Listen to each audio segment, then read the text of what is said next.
Hello everybody, welcome to our webinar on issues regarding anaphylaxis and management in schools. I'm delighted today to welcome Tracey Dunn, who's head teacher of Fitzmaurice School in Wiltshire. This is a large primary school which I've been lucky enough to visit and to see the excellent work that Tracey does there as she manages this issue within her school. So, hello Tracey. Hello Lynn, how are you? I'm fine. Just a few questions from me. First of all, I'd like to ask you a very broad question. How do you approach allergen management in your school? I think approaching allergen management in school is very individual, and it involves the child, the parents, and it's about making sure the child is safe. So it falls under our safeguarding agenda and making sure that we have thought about all of the risks that might exist for the child and how we can work to mitigate those risks and keep the child safe. But the communication with parents, liaison with medical professionals is really, really important. And the voice of the child is crucial because we don't want to be doing anything that actually affects their health and well-being. The thing that I really noticed about your school, which struck me very strongly, was you took me into the dining hall. And I think you have about 300 children at your school. We do. And it looked chaotic. 300 children all having lunch, and what was very apparent was they all appeared to be together and no child appeared to be sitting separately or being treated differently. But I do know that you have a number of children who suffer from who are affected by severe food allergy in your school. So how do you manage that issue? It again comes down to communication. An inclusive school will find ways in order to make sure that children are fully included. So within our risk assessment, we identify the allergens. We need to communicate those allergens to the staff. My entire staff are trained in allergy awareness, and that includes the kitchen staff and the dinner ladies. And then we work through our systems to make sure that the individual children are safe. Now, we have children with 14 different allergens to children with single allergens to foods. And everybody does eat in the dining hall together.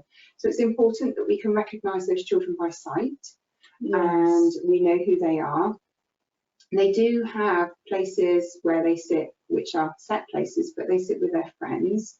And we educate their friends and their classmates about their allergens and how it's everybody's job to work together to keep them safe. So we talk to the children and we teach them about the importance of good hand washing and not food sharing. And the dinner staff are very aware of the children and who's around them. We don't have a nut-free site because actually a nut-free site wouldn't work for the children whose allergens are wheat and dairy and potato. So actually it's about being very aware of those risks and how we reduce those risks for the children through not food sharing, through hand washing. And my staff are very aware, because of their training, that they can't go and open a yogurt pot for one child and then go to the other child and assist them with the dairy allergy. And so actually they will put gloves on in order to manage the children with the dairy allergy and take the gloves off again then for everybody else. So they've worked through the systems. It's a dynamic risk assessment system the entire time. They'll say, well, what about and how can we solve? And we work that through together, and then we link in the communication with the parent too, so that they understand what we're doing in order to keep the child safe. It was very impressive, and I know that you've helped us develop our free course for schools, which can be done by everyone from the caretaker to the head teacher. and raises that awareness of allergies. But we do get a number of calls from schools and from parents about the issue of either wanting their child to be separate or not wanting their child to be separate. But it appeared to me at your school it was fantastic. And another issue that often comes up is the issue of school trips, and particularly with residential trips, which may or may not affect your children at primary level. But we get a number of calls to the helpline where people are concerned, should their child go on a trip, or from schools, how do they manage the child when they go away on a school trip? So how do you deal with that? Again, that's all in the planning and in the communication. So we need to identify the risks, make sure the staff have got the right training, communicate with the centre where we're staying, and doing it early enough to ensure that we are entirely happy that as we're acting in local parentis, particularly on the residential trips, that the child is going to be safe. So schools visit places before we go on a trip, and staff need to have sufficient confidence in managing the child's allergens, which comes through the training that you've already mentioned we use in school, through actually stopping and thinking and working through the risks. So, how will we ensure that when we are all having our packed lunch, that the child with the dairy allergy is not going to be compromised because there's nowhere to wash our hands?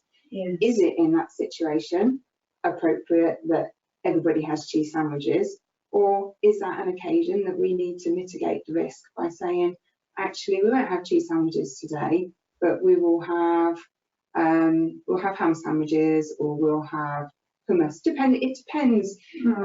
There's so many different allergens. Yes. It's very bespoke to the individual. Yes. But visiting and contacting the residential centre that you're going to go to, contacting the farm that you want to visit beforehand and going on a pre-visit, so that you hold the child in mind and ask the questions to make sure that before you go, you've actually thought about everything. And then you need to talk to the parent and make sure that there isn't anything that you have forgotten about. Yes. Because actually, the parent is the expert in their child, and we need to listen to them, and we need to make sure that the child is fully included. And so actually we need to talk to the child too, because the child's voice is so important. One of the things that, again, I know you do, which I think is very impressive, is you talk to the parents, obviously, particularly with primary school children, some of them being as young as they are.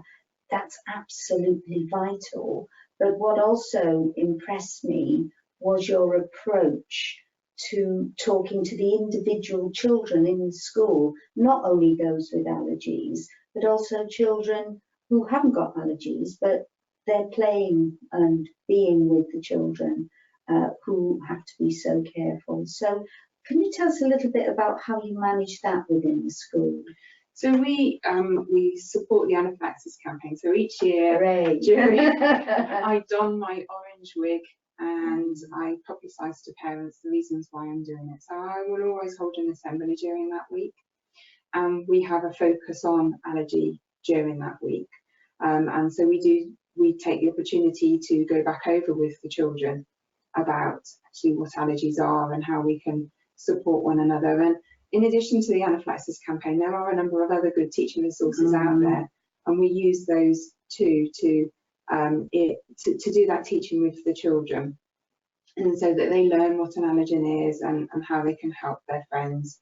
And so one of the most important things is thinking around the cross-contamination and that washing of hands and not food sharing. But it depends on the age of the child too. So, with our very youngest children, when they're first starting school, we write to parents with that child's parents' permission. We then write to the parents and say, actually, there's a child in this class who is really allergic to, and please can you talk to your child at home about how we can work to keep this child safe. So right from the time that they start the school, we work with parents and work with the children to support them. So the hand washing goes all the way through school. We revisit it quite often. We teach a module on allergies within our first aid teaching that we do for all of the children in years 3 to 6. So it's built into our curriculum, it's built into our PSHE, and it is just a part of what we do in school in keeping children safe. It doesn't take much, just tweak what you're doing to actually bring that education in for all children. As you can imagine, we get a lot of calls from very anxious parents, and we do advise them on the sort of things they should discuss when they go into a school, the sort of things that they need to look for. But do you have any advice for parents in terms of where, because I know you're a parent yourself of a child who's a bit older now with severe allergies, what advice would you give to parents when they're thinking about which school and how to approach that school? I think I often on my open days and show rounds have conversations with parents about our approach to allergy management. So we've had a number of children come to us because of our approach to allergy management, and I think that it's in that initial dialogue, it's being open, it's being willing to work with the school to explain, to recognise your own anxiety. As you said, I hold that anxiety as an allergy mum too. And I think fundamentally schools want children to be successful, and so I remember life before my son became allergic, and the shift in my own thinking that we had to do and our learning. Unless you've had experience of allergy in your personal life, in your family, you've got a big steep learning curve, and generally head teachers and school staff want to learn, and it is about actually the way that you approach people. Yes. And so actually being willing to go in and to support.